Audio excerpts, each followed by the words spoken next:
جماعت اہل حدیث کے مایہ ناز خطیب، مذہبی اسکالر، محترم و مکرم پروفیسر ڈاکٹر عبدالرزاق ساجد کے نیو بیانات، خطبات، دروس قرآن و حدیث کی روشنی میں سننے کے لیے ہمارے یوٹیوب چینل کو سبسکرائب کریں، فیس بک پیج کو بھی فالو کریں۔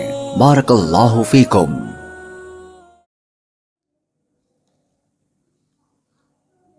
ایک دو سوالات ہیں، معذرت کے ساتھ۔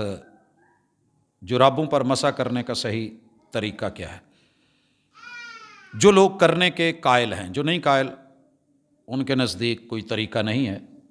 جو رسول اللہ صلی اللہ علیہ وسلم کی اس دی ہوئی سہولت کو جائز سمجھتے ہیں اور اس پہ عمل کرتے ہیں، یہ طریقہ جناب علی المرتضیٰ رضی اللہ تعالی عنہ میرے محبوب کے تربیت میں پلے ہوئے اس صحابی نے، جنہوں نے غزوات دیکھے، جنہوں نے پٹیاں باندھیں اور جرابوں کی جگہ اوپر کپڑے لپیٹے، پھٹے موزوں کے ساتھ چلے، تو انہوں نے باقاعدہ، معذرت کے ساتھ میرا پاؤں آپ لوگوں سے اگر اوپر ہو تو یوں اوپر ہاتھ گیلا کر کے ایسے پھیرا ہے، اور ساتھ میں لفظ بولے ہیں، لو کان الدین بالرأی، اگر دین علی کی سوچ، فکر اور رائے کا نام ہوتا تو میں اوپر کی بجائے، ایسے جیسے سنت مسح کرنے کی بجائے، میں ہاتھ گیلے کر کے اس کے نچلے حصے پہ پھیرتا، کیونکہ مٹی گرد و غبار تو نیچے لگا ہے، لیکن دین میری رائے، میری سوچ، میری علی کی فکر کا نام نہیں، دین محمد رسول صلی اللہ علیہ وسلم کی اتری ہوئی وحی کا نام ہے،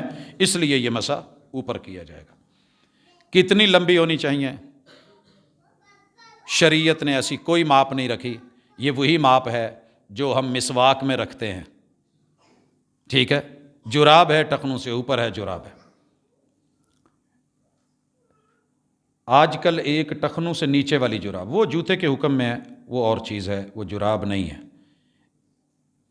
اور ایک ہاتھ دونوں طرف استعمال ہو سکتا ہے۔ جی، کتنی نمازیں پڑھی جا سکتی ہیں؟ لوکل آدمی ایک دن ایک رات، ٹائمنگ ہے اس کی۔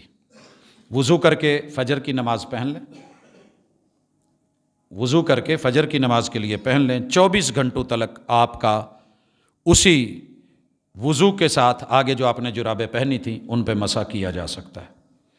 اگر مغرب میں جرابیں پہنی ہوں تو اگلی مغرب تلک، جی۔